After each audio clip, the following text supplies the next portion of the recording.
Hey, yo, what's up guys? So welcome to today's YouTube video, and we've been picking up stuff and trading them in at CEX to purchase new photography gear, etc. for a good couple of months now, but I've never really documented it fully. So this is episode 1 of me trading in at CEX to get better equipment. So what do I mean by this? Well, basically what I do is I go to charity shops, car boots, etc. and I pick up electronics, I pick up DVDs, games, etc. to then resell, trade in at CEX. And over the past couple of months, that's allowed me to save a lot of money while still improving my equipment. I've bought a camera, I bought microphones, lights, I bought lenses, and I'm really wanting to knuckle down on this because it's just such a fun way to do it. But I also think people watching this could also learn a little bit of what to pick up, how you can do it, the perks of doing it. So let's get into it. So for episode 1, we've got a couple of pickups. I've literally just been to Morrison's. It's Sunday right now, everywhere's shut. I've just nipped to Morrison's and the Prince of Wales on my street is open. Now they do this amazing thing where all DVDs and CDs are 5 for £1. I did some scanning. And the great thing is they literally restock it every single day. So there's always new DVDs to go and scan, new games, etc. And we've picked up a few bits. So let's take a look at what we spent, which I'll tell you now was £1.50. And what we're going to make. My aim is to create a list of stuff that I want and to use CEX and their trading feature to achieve that list. And it's going to be an expensive list. We are talking upwards of over £3,000, and that's in second-hand value. So I've got some serious charity shopping to do to hit that goal. But to hit that £3,000, I'm only looking at spending £500 or less. So let's see if we can do it. Let's take a look at what we've picked up. Now, obviously one of the best things about CEX is you can just load up their app, scan whatever you're looking at and find out what they actually pay for it. So let's look at what we picked up. Bearing in mind it was 5 for £1, picked up 7 games and I got charged £1.50. Not games, DVDs. However, there was a game there, San Andreas Xbox 360 Classic. I should have picked it up, I think. Let me double check. Yeah, the trading voucher is £16, so I am completely regretting not picking that up. However, I did call the shop and they put it aside for me, so I can go grab that for 25 pence. But because they've put it aside for me, I'm going to add it to the actual total. Here it is. Now, I also know when I went into Sue Ryder yesterday, in the glass cabinet, they had the San Andreas Xbox 360 game in there as well for £4. I just sort of scanned and looked and left because I was busy, but I'll be going tomorrow, and if it's still there, I'll be grabbing it. But I can't add it to this total because I don't know if it's there or not, but for the next video, it probably will be on that total. Now, like I said, the best part is on CEX's website, well, app, you can just press the little scan button and there you go, you start scanning barcodes. So the first thing we picked up is Jurassic Park on Blu-ray. Let's give it a scan. It hasn't got a scan barcode. Let me just type it in. So this has a trade-in value of 90 pence, which means we are 60 pence away from hitting what it cost us completely. Then we also picked up Jurassic Park 3 on Blu-ray. George Ross will be loving this right now. There was loads of Jurassic Park stuff in there. This trades in for 80 pence, so we are now up to £1.70 in trading value, which means we are 20 pence up on the deal. And we've still got a few more bits to go. I mean, technically with that San Andreas that they've put aside, we're way above, actually. So yeah, I should probably figure that out now. So we're actually £12.20 over the target. So we're doing well.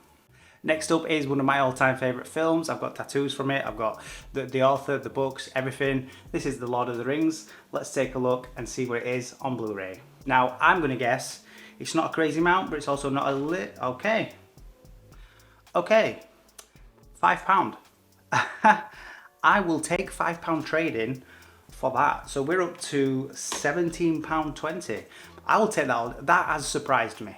Genuinely, I was expecting maybe a couple of quid. I didn't scan every DVD, that was one of them, and there's one more that I didn't scan, but I got a feeling it should do okay. If not, I'm probably going to keep it myself.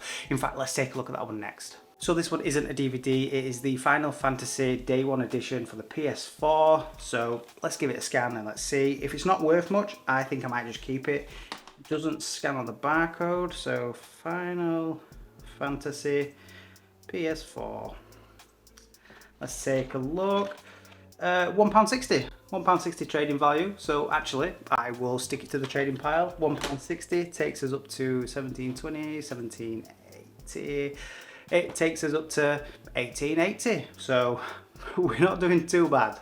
And as I've already said, the great thing is this Prince of Wales restocks their DVD section every day. Also, the Sue Rider that was closed, it closes on a Sunday, they also restock their DVD section every day, but they charge £1 per DVD. So I'm still going to be able to find some where it's 2, 3, 4 quid, it's worth picking up. But the ones where they're 80 pence and things, definitely not worth grabbing. But 5 for £1, if every DVD is 80 pence, you're still up and you've still got more trading value than you have. Next up is Armageddon on Blu-ray. I've realised Blu-rays hold just a little bit more value. So this one is 2 quid, which takes us up to £20.80. Bruce Willis, Armageddon. Now I have checked all the discs on these. They're all perfect, no scratches. If they do have scratches, I actually leave them. Now we all know steelbooks are usually better than normal. This is Man of Steel 3D. It's a steelbook. It's not worth too much, but let me type it in because it doesn't have a barcode.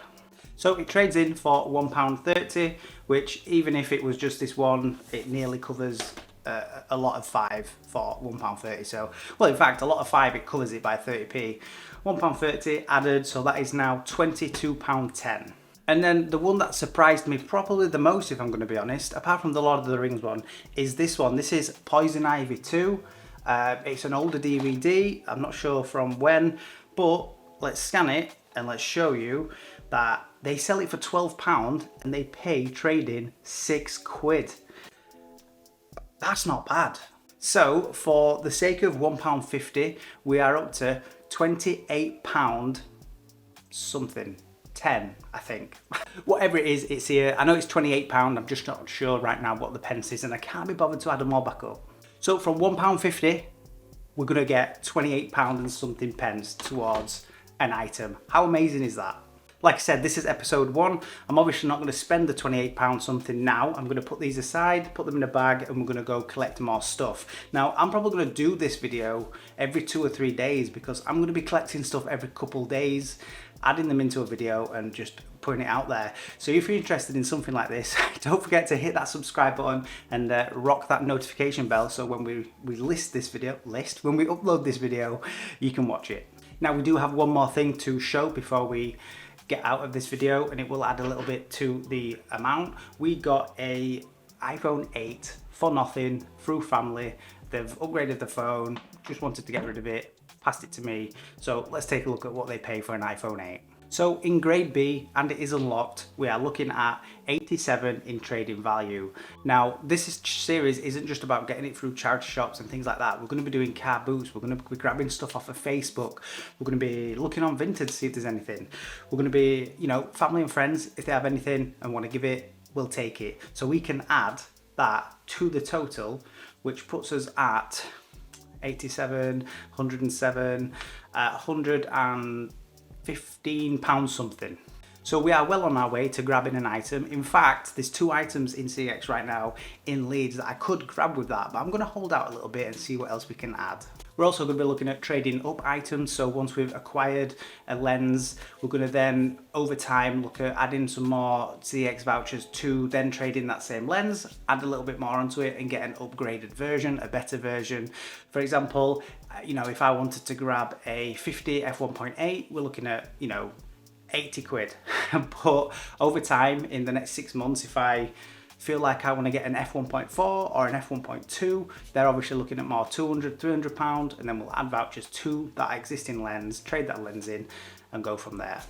This series is all about trading up. We're not going to get any money from it, but we will end up with better equipment, which in the long run will help us with YouTube, will help us with our photography, videography business. So yeah, really looking forward to this series. In the next episode, I'm going to show you guys the list of stuff we're actually aiming to pick up. But I will say, like I said, it is just over 3,000 at the moment. There's probably going to be more stuff we want, even down to camera bodies. I am looking at upgrading this Canon EOS M50, but it's more of a year down the line kind of thing. I'm more interested in picking up the lenses and other equipment like microphones, lights, flashes, all that kind of stuff. Now, what I have figured out is if we pay what we pay today every single day, this one's free. With what we've earned from it in voucher value, we are looking at only spending around £115 to get the £3,000 goal. But I'm not stupid. It's not going to be like this every day. We're not going to get a free phone to use. We're not going to get, 5 DVDs for £1. We're not going to do that. It's going to be more expensive stuff sometimes, smaller profit margins. I'm looking at spending around 500 to achieve that 3,000 mark. Now, is there a time frame on this? Well, quite frankly, as quick as I possibly can, because I would like the equipment in my hands faster than later. So yeah, we're going to be absolutely powering into this series. So can we make £3,000 from trading in at CEX? Let's find out. Don't forget to hit that like button, hit that subscribe button, and drop a comment in the comment section below. How long do you think it's going to take us to do it? And do you think it's a good idea? Obviously, I think it's a good idea. That's why I'm doing it. Also, let me know in the comment section, do you do something similar? Do you trade in stuff that you grab in bundles, etc., and it's just sort of free money on top of what you paid? Let me know. I find it interesting. I love the economics of trading into CEX, making money, but not actually making any money, but investing into better equipment. I know a few resellers that trade in, lower priced stuff and get like one bigger game that is going to sell quicker, make some good money, maybe less than all the stuff they traded in, but it's more likely to sell in a day than 30 games selling in 6 months. So yeah, I'll catch you in the next one. Have a great day, and yeah, peace.